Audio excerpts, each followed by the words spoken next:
Hey folks, today I'm talking about dynamic QR codes. We'll go through what they are and how you can actually create them for free. So I've noticed a lot of services sprung up offering this as a service that, they'll say you get extra analytics, that you'll be able to change the destination of a QR code once it's being created. And this all sounds great, but the secret is it's not actually anything new. So what these services are doing, they're taking QR codes as we know them and they're combining them with shortlinks.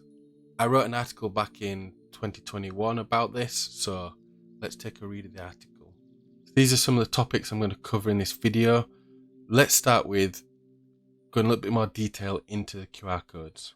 So as I say, they're great for offline marketing, passing information to mobile phones, such as menus. You've probably seen it on, if you've been to a restaurant, there may be a QR code on the table. But the main problem with the QR code is that once you create it, that URL is static. So what we mean by static is if you've printed 60,000 flyers, then you realize that the link's wrong, or maybe you need different tracking on it, or whatever it is, you're screwed. You've got 60,000 flyers that are useless because you can't change it. And this is one of the things that these QR code subscription services are offering, is that you can change it. So they coined this idea of a static QR code and a dynamic QR code, which is just basically marketing jargon for them to be able to sell you on this service. As I said in the opener, that a QR code is a QR code. There's not an advanced version, so you don't need to be paying all this extra a month. As I say here, if you just got your own server, you could run something free like yours. There's a few instances where I would say it might be worth paying for one, particularly if you just don't want to deal with any of the hosting and you just want someone to deal with all that side and the tech set up for you. Then that's the benefit of paying for a service. Also, if you get it as an add-on to something you do, so say if you're a specialist area, I've seen some of these like link in bio services that also have e-commerce and this idea of a dynamic QR code for, say, musicians. So as a musician, you probably just want to create your music, get your music out there. You're not as fussed about setting up all the tech side of it, and having an all-in-one service that you're paying for that deals with that. Yeah, that could be great and fine. But if you're just going and paying for only a dynamic QR code generator, you need to really consider what you're getting for your money. Having said that, then, how do dynamic QR codes work? As we know, a QR code just holds text information. Most often this is a website URL, and when your phone scans it, it takes you to that destination. So I've done one here for my main website, Vancano. If you scan it, it'll take you to the homepage, and I've also added some tracking, which you can see here. So in the browser, what's happening is, so your phone scans the QR code, it gets the URL that is saved within the QR code, and it redirects your browser to that URL, and then you get to see the website and it's presented. And this is what we would call a static QR code, because there's no way for you to change that URL beyond having to do something with your website. So as you can see here, this is to my homepage. I'm not going to be able to change my homepage to redirect anywhere else because I always want it to be my homepage.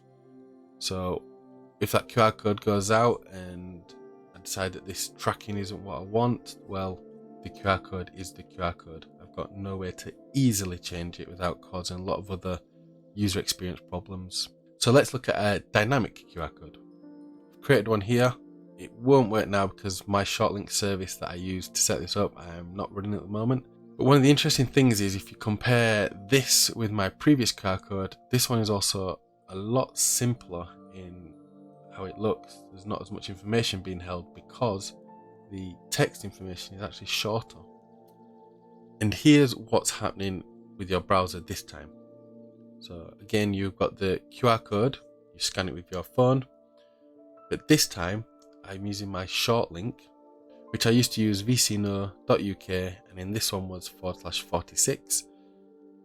That's what your phone would be given, and it would go and request that from the browser, or rather from the server that hosts that URL. And it would then get information from my shortlink tool that, cool, yep, you found me, this is correct, but actually, here's the URL that you want to go to. And your phone browser would then be redirected to what we call a destination URL. And this is an important step because the shortlink tool allows me to easily change where that destination URL is going. So the only information saved in the QR code is my shortlink. So that QR code will always go to that shortlink. But then I can then tell the shortlink tool to change where the shortlink redirects to. So if I want to change the shortlink destination from my homepage, I could do that easily. I just log into my shortlink tool and I edit that shortlink and change the destination.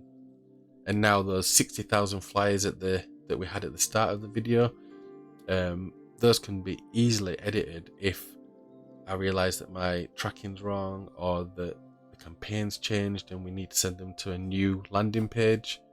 That's all perfectly easy to do. Also, that is something you do need to be aware of from a security standpoint as well, that if you can do that with your shortlink, then a bad actor could also do this with any QR code out in the world to send you somewhere that you don't want to go.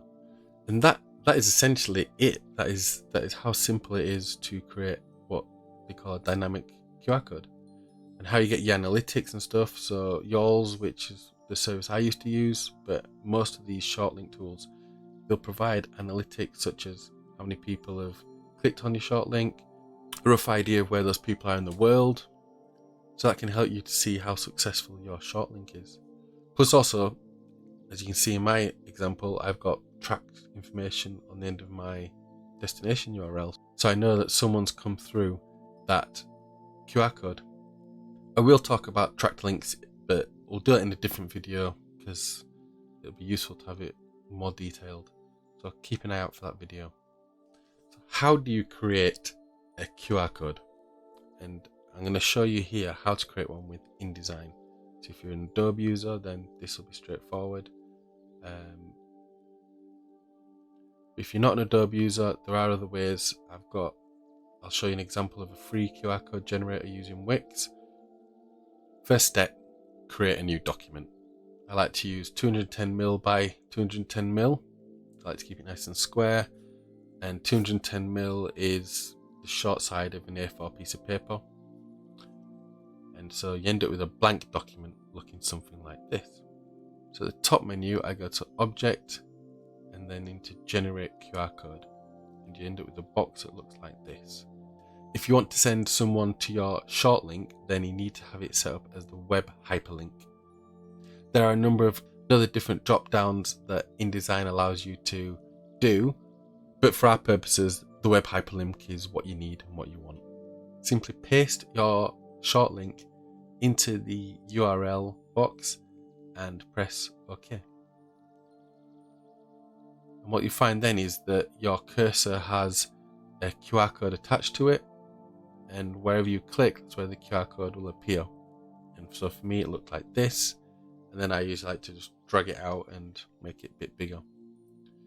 Next step then is to click File and Export and save your QR code. Make sure you name it something that makes sense.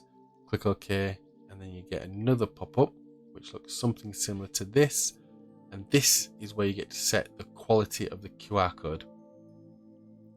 So I pick all pages because I've only got one anyway, and I like to go for high quality, 600 ppi, and RGB is fine to leave. Make sure that you click the transparent background because you want it to be transparent, so then whatever you put the QR code onto, you've got options of background colors. And anti-alias, leave it that's fine.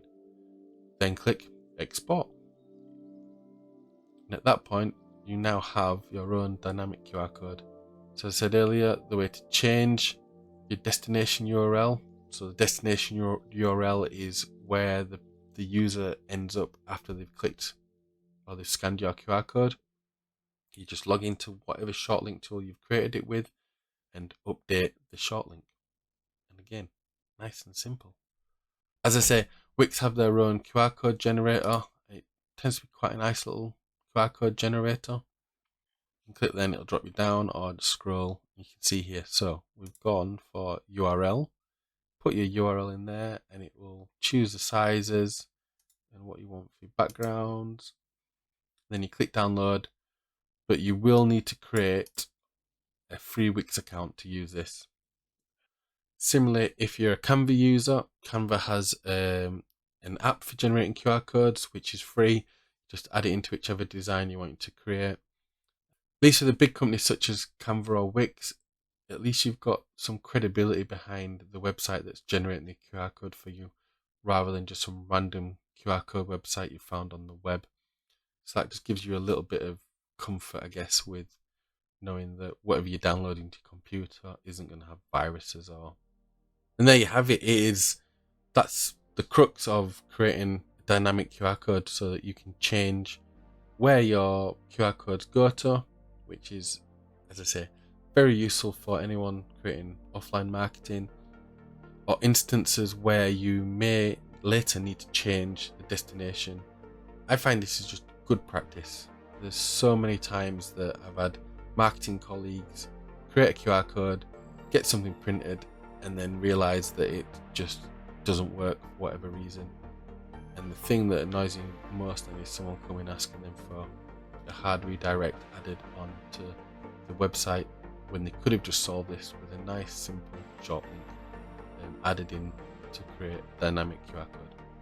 Hope that makes sense. Hope that's been useful. All the best with your QR codes.